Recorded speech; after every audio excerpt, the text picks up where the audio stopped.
Hosea chitsauko chokutanga. Shoko raJehovha rakasvika kuna Hosea mwanakomana waBheri panguva yokutonga kwaUzia, Jotamu, Ahazi naHezekia madzimambo eJudha, napanguva yokutonga kwaJerobhoamu mwanakomana waJehoashi mambo weIsraeri. Jehovha paakatanga kutaura kubudikidza naHosea akati kwaari, enda unozvitorera mukadzi woufeve navana voufeve, nokuti nyika ine mhosva yokuita ufeve hwakaipisisa, nokuti yakabva kuna Jehovha. Naizvozvo akawana Gomeri mwanasikana waDhibhiraimu, uye akabata pamuviri akamuberekera mwanakomana. Ipapo Jehovha akati kuna Hosea, mutumidze zita rokuti Jezireeri, nokuti ndava kuda kuranga imba yaJehu zvino nokuda kwavanhu vakaurayiwa paJezireeri, uye ndichagumisa umambo hwaIsraeri. Pazuva iro ndichavhuna uta hwaIsraeri mumupata weJezireeri. Gomeri akabatazve pamuviri ndokubereka mwanasikana. Ipapo Jehovha akati kuna Hosea, mutumidze zita rokuti roruhama, nokuti handichazoratidzizve rudo kuimba yaIsraeri kuti nditombovaregerera, asi ndicharatidza rudo kuimba yaJudha, uye ndichavaponesa, kwete nouta, munondo kana kurwa kana namabhiza kana navatasvi vamabhiza, asi naJehovha Mwari wavo.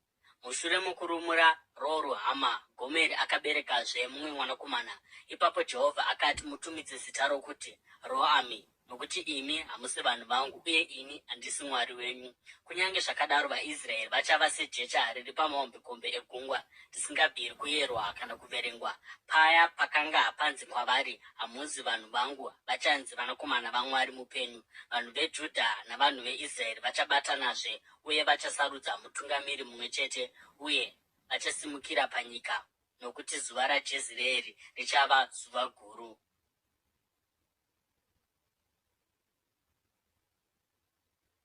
Hosea chitsauko chechipiri. Uti kuvanun'una vako, vanhu vangu, nokuhanzvadzi dzako, vadikanwa vangu, tsiurai mai venyu, vatsiurei, nokuti havasi mukadzi wangu, uye handisi murume wavo. Ngavabvise kuonekwa kwoufeve pachiso chavo nokusatendeka pakati pamazamu avo. Kana zvikasadaro ndichavabvisa nguo dzose vagosara vakashama, sezvavakanga vakaita musi wavakaberekwa. Ndichavaita segwenga ndigovashandura vave nyika yakaoma, uye ndichavauraya nenyota. Handizoratidzi vana vavo rudo, nokuti vana voufeve. Mai vavo vakanga vasina kutendeka, uye vakavaberekera mune zvinonyadzisa, vakati, ndichateverazve vadiwa vangu vanondipa zvokudya zvangu nemvura yangu, makushe angu nomucheka wangu, mafuta angu nezvokunwa zvangu. Naizvozvo ndichasosera nzira yavo namasanzu eminzwa, ndichavapfigira mukati morusvingo zvokuti havangawani nzira yavo. Vachadzinganisa vadiwa vavo, asi havangavabati, vachavatsvaka asi havangavawani. Ipapo vachati, ndichadzokera kumurume wangu sapakutanga, nokuti ipapo ndaiva nani kupfuura pari zvino. Havana kuzvibvuma kuti ndini ndaivapa zviyo newaini itsva namafuta, ndini ndakavapa sirivha negoridhe rakawanda, izvo zvavakashandira Bhaari nazvo. Naizvozvo ndichavatorera zviyo zvangu kana zvaipa, newaini yangu itsva nenguva yayo. Ndichatora makushe angu nomucheka wangu zvaifanira kufukidza kushama kwavo. Saka zvino ndichabudisa pachena unzenza hwavo pamberi pavadiwa vavo. Hapana achazovatora kubva mumaoko angu. Ndichagumisa kupembera kwavo kwose, mitambo yavo yose yegore negore, nguva dzokugara kwomwedzi, masabata avo nemitambo yavo yose yakatarwa. Ndichaparadza mizambiringa yavo nemiti yavo yemionde yakanga iri muripo waibva kuvadiwa vavo.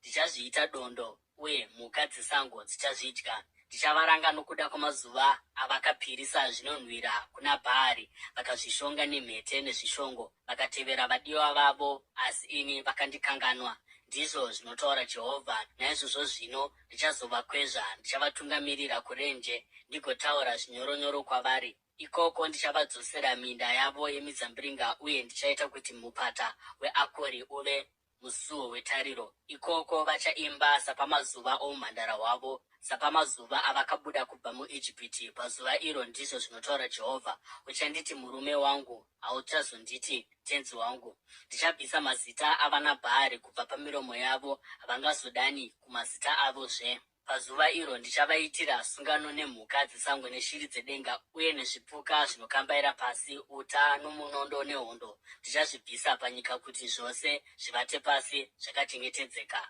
ndichatsidza kukuwana uve wangu nokusingaperi. Ndichatsidza kukuwana mukururama uye mukururamisira, murudo netsitsi. Ndichatsidza kukuwana mukutendeka uye uchabvuma kuti ndini Jehovha. Pazuva iro ndichadavira, ndizvo zvinotaura Jehovha. Ndichadavira kumatenga uye ivo vachadavira kunyika, nenyika ichadavira kuzviyo, waini itsva namafuta, uye izvo zvichadavira kuna Jezreeri. Ndichamusima panyika nokuda kwangu. Ndicharatidza rudo kuno uyo wandakati haasiye wandinoda. Ndichati kuna avo vanonzi havasi vanhu vangu, muri vanhu vangu, uye ivo vachati muri Mwari wangu.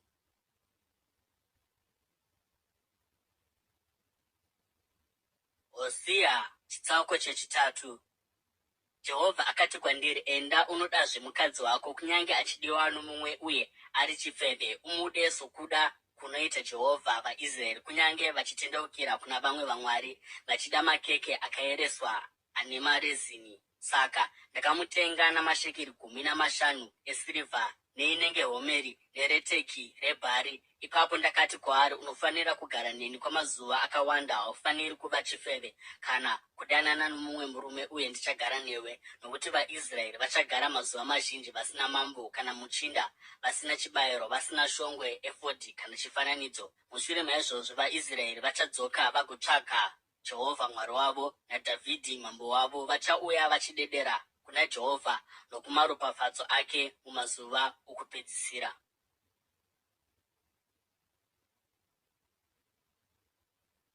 Hosea chitsauko chechina. Inzwai shoko raJehovha, imi vaIsraeri, nokuti Jehovha ane mhosva yaari kupa kwamuri, imi vagere munyika.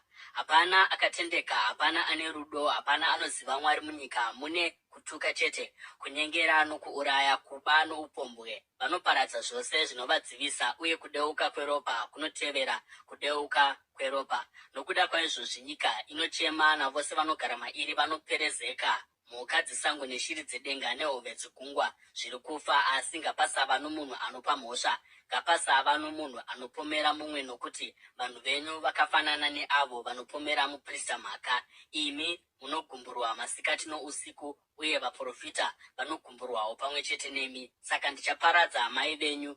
Vanhu vangu vanoparadzwa nokuda kwokushayiwa zivo. Sezvo maramba zivo, ini ndakurambaiwo savaprista vangu. Nokuti makafuratira murayiro waMwari wenyu, ini ndichafuratirawo vana venyu. Vaprista vakati vachiwanda, kunditadzira kwavo kukawandawo, vakatsinhanisa kukudzwa nechimwe chinhu chinonyadzisa. Vanodya zvivi zvavanhu vangu uye vachifarira zvakaipa zvavo. Uye zvichaitika kuti zvakaita vanhu ndizvo zvichaitawo vaprista. Ndicharanga vose nokuda kwenzira dzavo. Ndichavapa mubayiro wamabasa avo. Vachadya asi havangaguti, vachaita ufeve asi havangawandi, nokuti vakatiza Jehovha kuti vazvipire kuufeve newaini yakare neitsva, zvinobvisa kunzwisisa kwavanhu vangu vanobvunza chifananidzo chedanda uye vanopindurwa netsvimbo yomuti. Mweya woufeve unovatungamirira mukurasika, havana kutendeka kuna Mwari wavo. Vanobayira pamusoro pamakomo uye vanopisira zvinonhuhwira pazvikomo, pasi pemiouki, mipopura nemiterebhini, pane mimvuri yakanaka. Naizvozvo vanasikana venyu vanotendeukira kuufeve, navaroora venyu kuupombwe. Handizorangi vanasikana venyu pavanotendeukira kuufeve, kana varoora venyu pavanoita upombwe, nokuti varume pachavo vanoenda kuzvifeve uye vanobayira pamwe chete nezvifeve zvapanzvimbo dzinoereswa. Vanhu vasinganzwisisi vachasvika pakuparadzwa. Kunyange uchiita upombwe, iwe Israeri, usaita kuti Judha ave nemhosva. Usaenda kuGirigari, usakwidza uchienda kuBheti Avheni, uye usapika uchiti, zvirokwazvo naJehovha mupenyu, vaIsraeri vakasindimara setsiru rakasindimara. Ko, zvino Jehovha achavafudza sei samakwayana pamafuro? Efuremu akabatana nezvifananidzo, musiyei ari oga. Kunyange zvokunwa zvavo pazvinenge zvapera, vanoramba vachiita ufeve hwavo. Vatongi vavo vanoda kwazvo nzira dzinonyadzisa. Chamupupuri chichavatsvairira kure, uye zvibayiro zvavo zvichavaunzira kunyadziswa.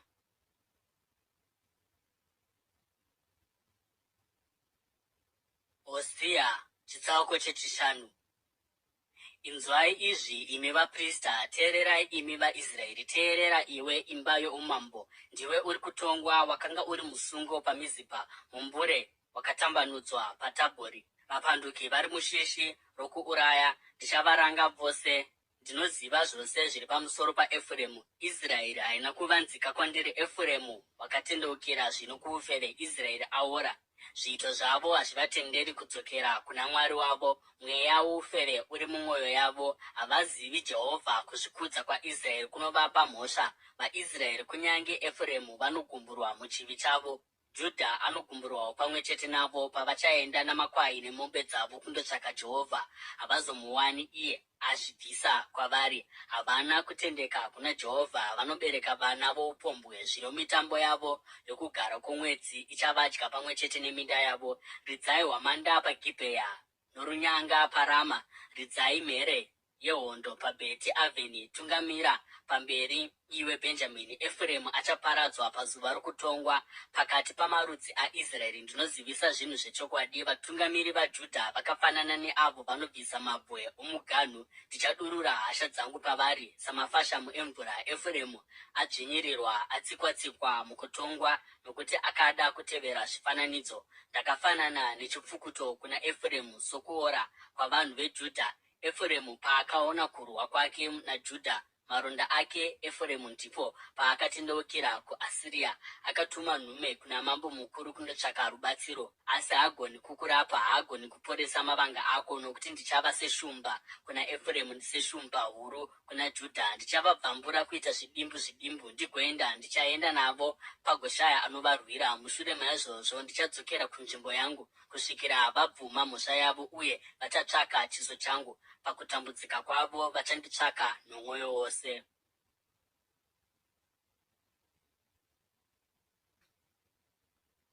Hosea chitsauko 9.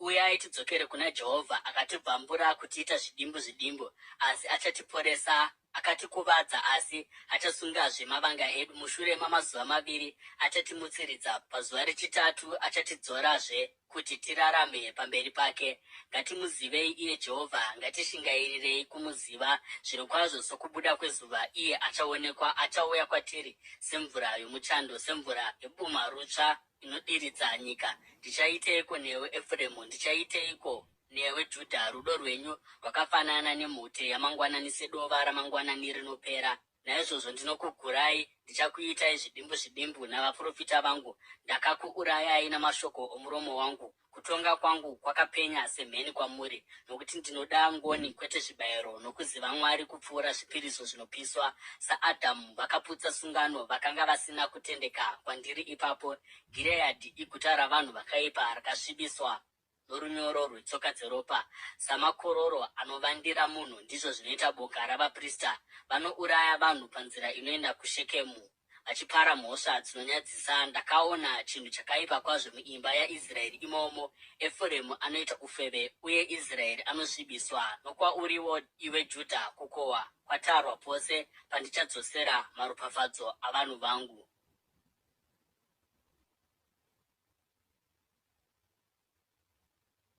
Hosea chitsauko 9.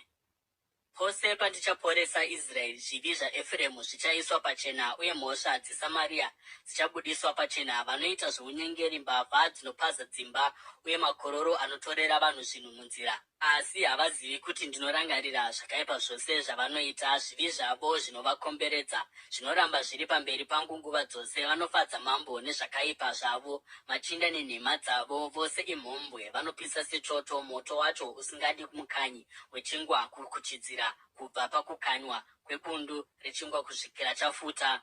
Pazuva romutambo wamambo wedu, machinda anorwara nokuda kwewaini, uye iye akabatana navaseki. Mwoyo yavo yakafanana nechoto. Vanouya kwaari nounyengeri, ruchiva rwavo runonyeketa somoto usiku hwose, mangwanani ruchizopfuta serimi romoto. Vose zvavo vanopisa sechoto, vanoparadza vatongi vavo. Madzimambo avo ose anowira pasi, uye hapana kana mumwe wavo anodana kwandiri. Efuremu anovhengana namarudzi. Efuremu chingwa chitete chisina kushandurwa. Vatorwa vakamusveta simba rake, asi iye haazvizivi. Bvudzi rake rava kuchena, asi iye haazvicherechedzi.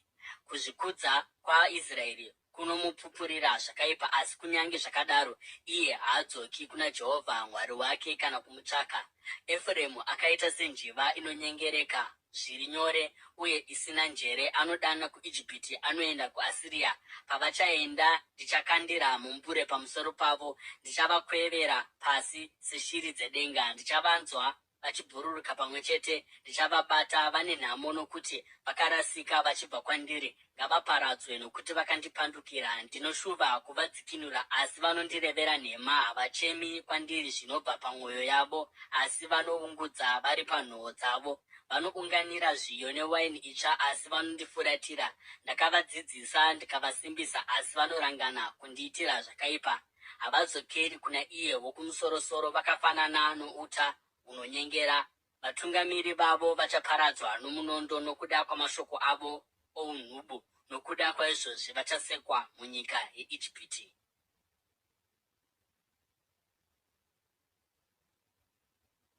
Hosea chitsauko chesere.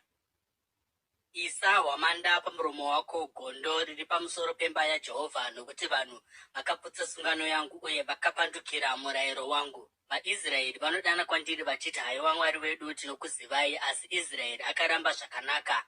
Muvengi achamutevera. Vanogadza madzimambo vasina kutenderwa neni, vanosarudza machinda pasina mvumo yangu. Vanozvigadzirira zvifananidzo nesirivha negoridhe ravo kuti vagoparadzwa. Rasira kunze chifananidzo chako chemhuru, iwe Samaria. Kutsamwa kwangu kunopisa somoto pamusoro pavo. Vachasvika riniko vasingagoni kuzvichenesa izvi zvinobva kuIsraeri? Chimhuru ichi chakagadzirwa nomupfuri, hachizi Mwari, chichaputsika kuita zvimedu. Icho chimhuru cheSamaria, vanodyara mhepo vachikohwa chamupupuri. Dzinde harina kubereka, haringaburitsi upfu.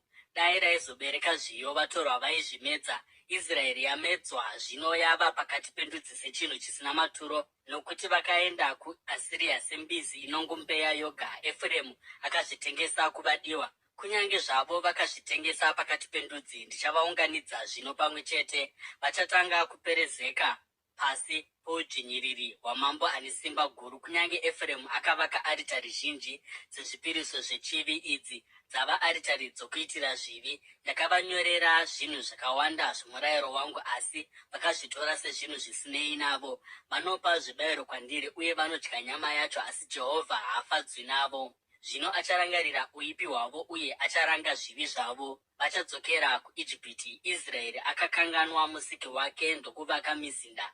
Judha akakomberedza maguta mazhinji namasvingo, asi ndichatumira moto pamaguta avo uchaparadza masvingo avo.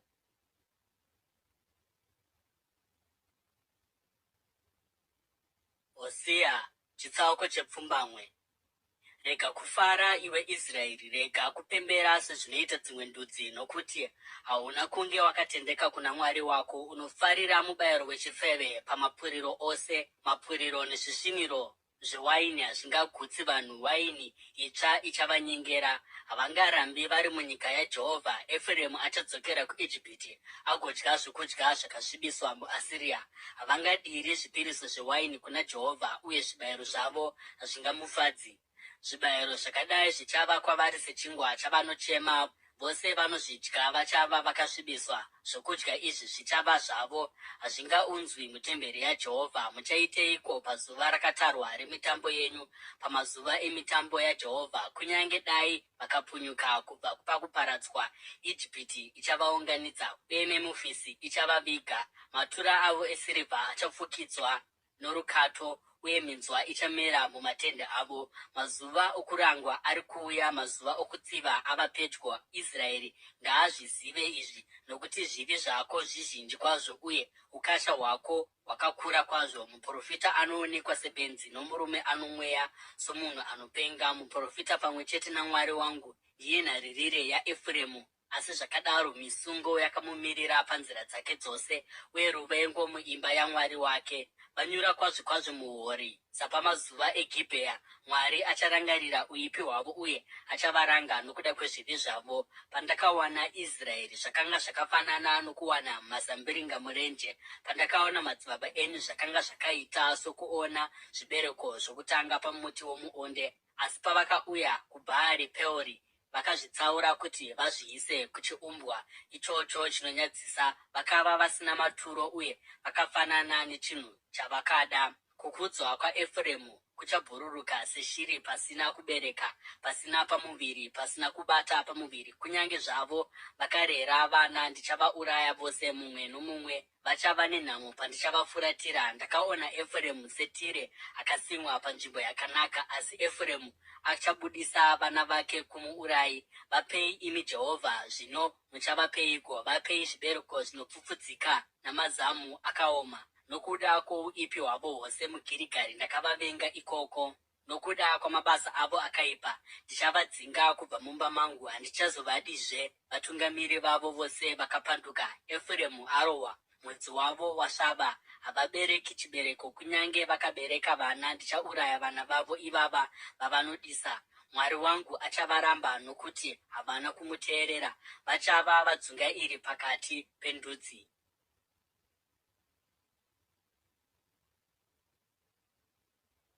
Hosea chitsauko chegumi. Israeri akanga ari muzambiringa unotanda, akazviberekera zvibereko. Zvibereko zvake pazvakawanda, iye akavakawo aritari dzakawanda. Nyika yake payakabudirira, iye akashongedzawo matombo ake akaereswa. Mwoyo wavo unonyengera, uye zvino vanofanira kutakura mhosva yavo. Jehovha achaputsa aritari dzavo, uye achaparadza matombo avo akaereswa. Ipapo vachati, hatina mambo nokuti hatina kukudza Jehovha. Asi kunyange dai taiva namambo, angadai akatiitireiko? Vanovimbisa zvakawanda, vanoita mhiko dzenhema, uye vanoita zvibvumirano. Naizvozvo mhosva dzinoendeswa kudare dzinomera sepise rinouraya mumunda wakarimwa. Vanhu vanogara muSamaria vanotyira chifananidzo chemhuru chaBheti Avheni. Vanhu vacho vachachichema, ndizvo zvichaitawo vaprista vanonamata chifananidzo chacho. Ivavo vakafarira kukudzwa kwacho, nokuti vachachitorerwa chigoendeswa kuutapwa. Chichatakurwa chigoendeswa kuAsiria somutero kuna mambo mukuru. Efuremu achanyadziswa, Israeri achanyarawo nokuda kwezvifananidzo zvakavezwa. Samaria namambo wayo ichaeredzwa sechimuti pamusoro pemvura. Nzvimbo dzakakwirira dzouipi dzichaparadzwa. Ichi ndicho chivi chaIsraeri. Minzwa norukato zvichamera zvigofukidza aritari dzavo. Ipapo vachati kumakomo, tifukidzei, nokuzvikomo, wirai pamusoro pedu. Kubva pamazuva eGibhea wakatadza iwe Israeri, uye ukarambirapo. Hondo haina kukunda vaiti vezvakaipa paGibhea here? Nenguva yandinoda ndichavaranga. Ndudzi dzichaungana kuti dzivarwise, dzivaise muusungwa nokuda kwezvivi zvavo zviviri. Efuremu itsiro rakapingudzwa rinofarira kupfura. Saka ndichaisa joko pamutsipa waro wakanaka.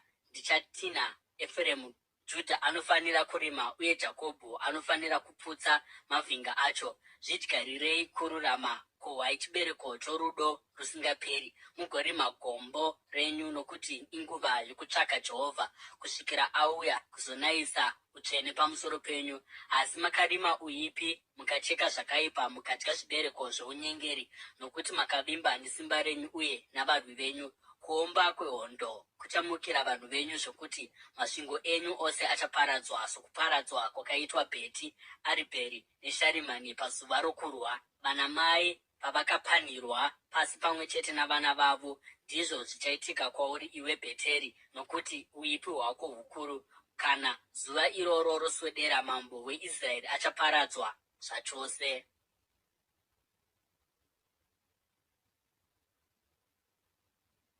Hosea chitsauko chegumi neimwe. Israeri paakanga achiri muduku, ndaimuda uye ndakadana mwanakomana wangu kubva kuIjipiti. Asi pandakanyanya kuvadana, ivo vakatonyanya kunditiza. Vakabayira kuna vanaBhaari uye vakapisira zvinonhuhwira kuzvifananidzo. Ndini ndakadzidzisa Efuremu kufamba, ndichivasesedza namaoko avo, asi havana kuzvicherechedza kuti ndini ndakavarapa. Ndakavatungamirira nerwodzi rwounyoro hwomunhu nezvisungo zvorudo. Ndakasimudza joko kubva pamutsipa wavo, ndikakotama kuti ndivape zvokudya. Havangadzokerizve kuIjipiti, uye vaAsiria havangavatongi here, nokuti vakaramba kutendeuka. Minondo ichapenya mumaguta avo, ichaparadza mazariro pamasuo avo, uye ichagumisa zvirongwa zvavo. Vanhu vangu vazvipira kutsauka vachibva kwandiri. Kunyange dai vakadana kuna iye wokumusoro-soro, haangatongovasimudziri. Kunyange nenzira ipi zvayo, ndinokuregedza seiko Efremu? Ndingakuendesa seiko Israeri? Ndingakuitireiko saAdhima? Ndingakuenzanisa sei naZebhoimi? Mwoyo wangu washanduka mukati mangu, tsitsi dzangu dzose dzamutswa. Handingazadzisi kutsamwa kwangu kukura kana kutendeuka kuti ndiparadze Efremu, nokuti ndiri Mwari kwete munhu mutsvene pakati penyu. Handingauyi ndakatsamwa. Vachatevera Jehovha achaomba seshumba. Paachaomba, vana vake vachauya vachidedera vachibva kumadokero. Vachauya vachidedera seshiri vachibva kuIjipiti, senjiva vachibva kuAsiria. Ndichavagarisa mudzimba dzavo, ndizvo zvinotaura Jehovha. Efremu andikomberedza nenhema, imba yaIsraeri nounyengeri, uye Judha akasindimara pamberi paMwari, kunyange pamberi paiye mutsvene akatendeka.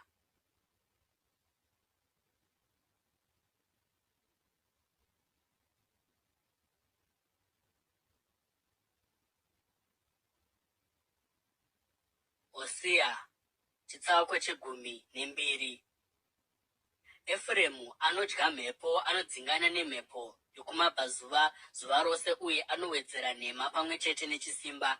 Anoita sungano neAsiria, uye anoendesa mafuta omuorivhi kuIjipiti. Jehovha ane mhaka yaanopa Judha. Acharanga Jakobho maererano nenzira dzake, uye achamupa mubayiro maererano namabasa ake. Muchizvaro akabata chitsitsinho chomukoma vake, somunhu akaita mutsimba naMwari. Akaita mutsimba nomutumwa akamukurira, akachema akakumbira kuti anzwirwe nyasha naye. Akamuwana paBheteri akataura naye ipapo. Jehovha Mwari Wamasimba Ose, Jehovha ndiro zita rake raane mukurumbira naro. Asi unofanira kudzokera kuna Mwari wako, chengetedza rudo nokururamisira, uye umirire Mwari wako nguva dzose. Mutengesi anoshandisa chiyero chinonyengera, anofarira kubiridzira. Efremu anozvikudza achiti, ndakapfuma kwazvo, ndazova mupfumi chaiye noupfumi hwangu hwose. Havangawani mandiri chakaipa chipi zvacho kana chivi mukati mangu. Ndini Jehovha Mwari wako, akakubudisa kubva muIjipiti. Ndichakugarisazve mumatende sapamazuva emitambo yakatarwa. Ndakataura kuvaprofita, ndikavapa zviratidzo zvizhinji, uye ndikataura mifananidzo kubudikidza navo. Ko, Gireadhi yakaipa here? Vanhu vayo havana maturo. Vanobayira nzombe here paGirigari? Aritari dzavo dzichava semirwi yamatombo mumunda wakarimwa. Jakobho akatizira kunyika yeAramu. Israeri akashandira kuti awane mukadzi, uye kuti amuwane akapfudza makwai. Jehovha akashandisa muprofita kuti abudise Israeri kubva muIjipiti, nomuprofita akavachengeta. Asi Efremu akamutsamwisa zvikuru kusvikira ashatirwa. Ishe wake achaisa paari mhosva dzake dzokudeura ropa, uye achamupa mubayiro wokuzvidza kwake.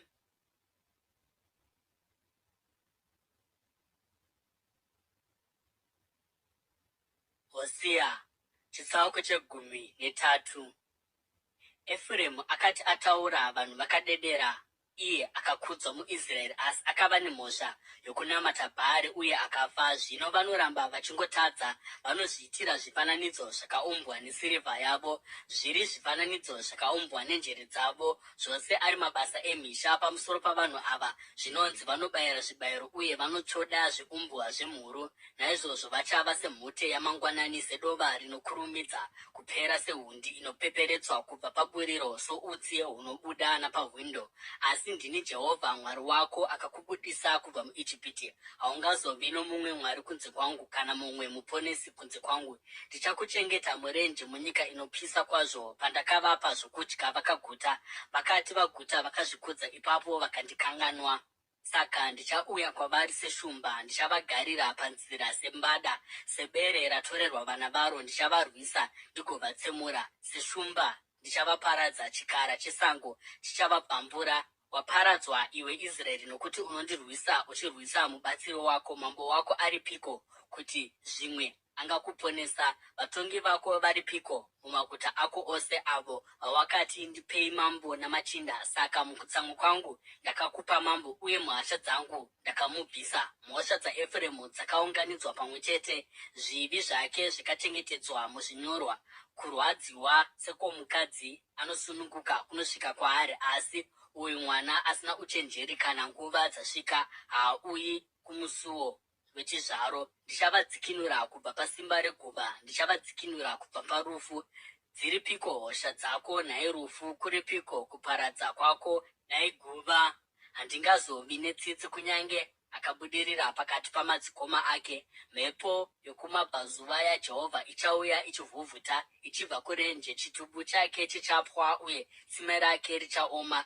Dura rake richapambwa nezvose zvinokosha zviri mariri. Vanhu veSamaria vanofanira kutakura mhosva yavo nokuti vakamukira Mwari wavo. Vachaparadzwa nomunondo. Vacheche vavo vacharoverwa pasi. Vakadzi vavo vane mimba vachatumburwa.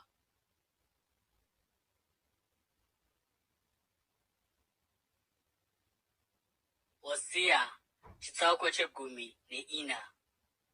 Iwe Israeri, dzokera kuna Jehovha Mwari wako. Zvivi zvako ndizvo zvakakonzera kuwa kwako. Endai namashoko uye mudzokere kuna Jehovha. Muti kwaari, regererai zvivi zvedu zvose mutigamuchire nenyasha, kuti tigopa zvibereko zvemiromo yedu. Asiria haangatiponesi. Hatingatasvi mabhiza ehondo. Hatizombotizve vamwari vedu kune zvakagadzirwa namaoko edu chaiwo, nokuti nherera dzinowana tsitsi mamuri. Ndichaporesa kusateerera kwavo uye ndichagovada hangu, nokuti hasha dzangu dzabva kwavari. Ndichava sedova kuna Israeri. Achatunga seruva remahapa, somusidhari weRebhanoni. Achadzikisa midzi yake, mabukira ake achakura. Kunaka kwake kuchafanana nekwomuti womuorivhi, kunhuhwira kwake sokumusidhari weRebhanoni. Vanhu vachagarazve mumumvuri wake. Achararama sezviyo, achatunga maruva somuzambiringa, uye mbiri yake ichafanana newaini yeRebhanoni. Nhai Efuremu, ndichineiko chokuita nezvifananidzo? Ndichamupindura uye ndichamuchengeta. Ndakafanana nomuti womupaini wakasvibira. Kubereka kwako kunobva kwandiri. Ndiani akachenjera achacherechedza zvinhu izvi? Ndiani anonzvera achanzwisisa nzira dzaJehovha dzakarurama? Vakarurama vanofamba madziri, asi vatadzi vanogumburwa madziri.